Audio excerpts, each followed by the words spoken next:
फाइनाय 16 November सालमारिव हास्तेव बपालाय जागनाय प्रेस डे फियाबा आगरतला प्रेस क्लाब कमिटिनि खरकसा आदंनो फानो प्रेस डे पान्दानि कमिटिव मुं रोजाकलिया अंमाबाय फासालो कायसा कक्थुम पान्दा खलायै खादुमानि फुनुका आगरतला प्रेस क्लाबनि अजमारक बिसि ब्रुम ब्रुम नो 16 नभेम्बर सालमारिव हास्तेव आईसीए डिपार्टमेन्टनि अजमारक ते आगरतला प्रेस क्लाबनि अजमारक कथालायै हास्तेव पालाय जागै फायो नेशनल प्रेस डे आबो हाइकेनो ताकलाय बिसि ब्रैथि पुंखा आगरतला प्रेस क्लाब फियाबा ताकलाय बिसिव बीजेपी हाफांबाय नायकलजाक हास्तेव नेशनल प्रेस डे पान्दानि कमिटिव आगरतला प्रेस क्लाब कमिटिनि खरकसा आदंनो फानो मुं नाहारजाकलिया अंमाबाय फासालो कायसा कक्थुम पान्दा खलायै खादुमानि फनुका आगरतला प्रेस क्लाबनि अजमारक नमस्कार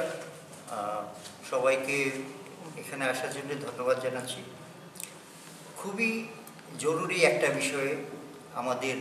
আগরতলা প্রেস ক্লাবের পরিচালন কমিটির পক্ষ থেকে একটা বিবৃতি দেওয়ার জন্য আপনাদেরকে ডেকেছি এটা হচ্ছে এই যে খুব সম্প্রতি আইসিএ ডিপার্টমেন্ট একটি কমিটি গঠন করেছে সেই কমিটির কাজ হবে ন্যাশনাল প্রেস ডে উপলক্ষে সাংবাদিকদেরকে যে সম্মাননা জানানো হয় তারা কাদেরকে সম্মাননা জানানো হবে তার নামগুলো সিলেক্ট করবে তো আইসিএ এই যে কমিটিটি করেছে এটা হচ্ছে যে প্রচলিত যে কনভেনশন আছে সেটাকে ভেঙে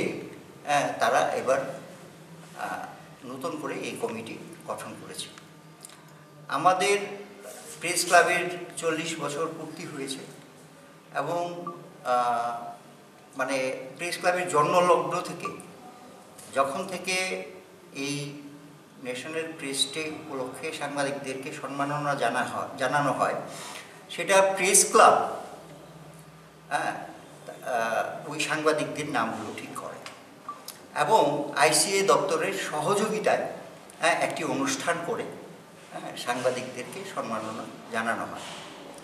তো এবার প্রেস ডে যখন পালিত হচ্ছিল তখন কিন্তু সেটা দেওয়া হয়নি এবং এখন নতুন করে একটা কমিটি করা হয়েছে যেখানে প্রেস ক্লাব পরিচালন কমিটির কোনো মেম্বারকে রাখা হয়নি প্রেস ক্লাবকে ব্রাত্য রেখে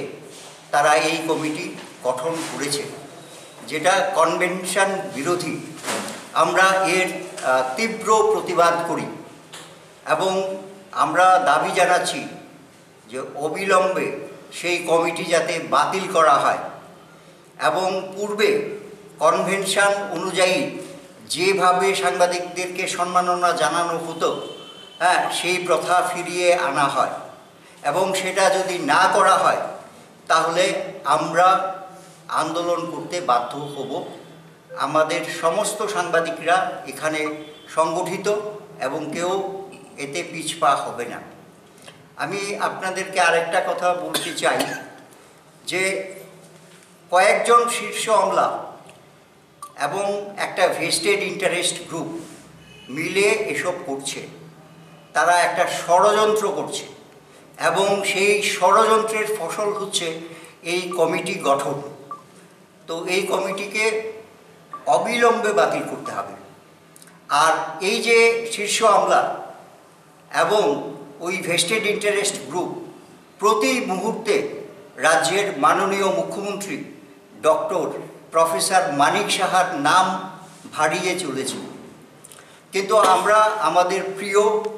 এবং শ্রদ্ধেয় মুখ্যমন্ত্রীকে জানি উনি সংবাদ মাধ্যমের স্বাধীনতায় বিশ্বাসী এবং সাংবাদিকদের জন্যে যাতে তাদের ওয়েলফেয়ার হয় এর জন্যে উনি ক্রমাগত চেষ্টা করে যাচ্ছেন এবং আমরা যখন ওনার কাছে গেছি উনি আমাদের প্রেস ক্লাবে অতি সত্বর যাতে লিফট বসানো হয় আমাদের সেই দাবি শুধু মানেননি উনি নিজে সক্রিয় হয়ে সেটা করার চেষ্টা করে চলেছেন কাজেই আমরা এই বিষয়টি রাজ্যের মাননীয় মুখ্যমন্ত্রীকেও চিঠি দিয়ে অবহিত করব এই কারণে যে ওনাকে ঘুমে রেখে ওনার নাম ভাড়িয়ে যে কয়েকজন শীর্ষ আমলা এবং ভেস্টেড ইন্টারেস্ট গ্রুপের মানুষরা এটা করে চলছে এটা ওনাকে অবহিত করানো দায়িত্ব আমরা নিয়েছি। কাজেই আমাদের একটাই দাবি যে এই কমিটি অবিলম্বে বাতিল করতে হবে। কেন এই দ্বিচারিতা করছে আপনাদের সাথে কিছু কি বুঝতে পারছেন? আমি তো আগেই বলেছি যে এটা একটা ষড়যন্ত্র এবং দু একজন আমলা এবং কয়েকজন ভেস্টেড ইন্টারেস্ট গ্রুপ মিলে এটা করছে, অন্যায় করছে, কনভেনশন ভাঙছে। আমরা তার তীব্র প্রতিবাদ করি এবং এর জন্যে আমাদের যতদূর যেতে হয় আমরা যাব। মুখ্যমন্ত্রী এই দপ্তরের মন্ত্রী, মুখ্যমন্ত্রীকে না জানিয়ে এই ধরনের কমিটি করা হচ্ছে আপনি? আমি তো আগেই বলেছি যে মুখ্যমন্ত্রীর নাম ভারিয়ে ওরা এসব করছে, কিন্তু মুখ্যমন্ত্রী রাজ্যের সংবাদ মাধ্যমের স্বাধীনতায় বিশ্বাসী এবং সাংবাদিকদের উপকারে আসে সমস্ত কল্যাণকর কার্য করার উনি উদ্যোগ নিয়েছেন। আমাদের প্রেস ক্লাবে লিফট বসানোর জন্যেও উনি উদ্যোগ নিয়েছেন। কাজেই আমরা মনে করি মুখ্যমন্ত্রীকে অবশ্যই ঘুমে রাখা হচ্ছে। এই কারণে আমরা মুখ্যমন্ত্রীকে এই বিষয়টি জানাবো। রাজখরাগুলি নিশিমি অমিত নিকথম চিনি খরাং।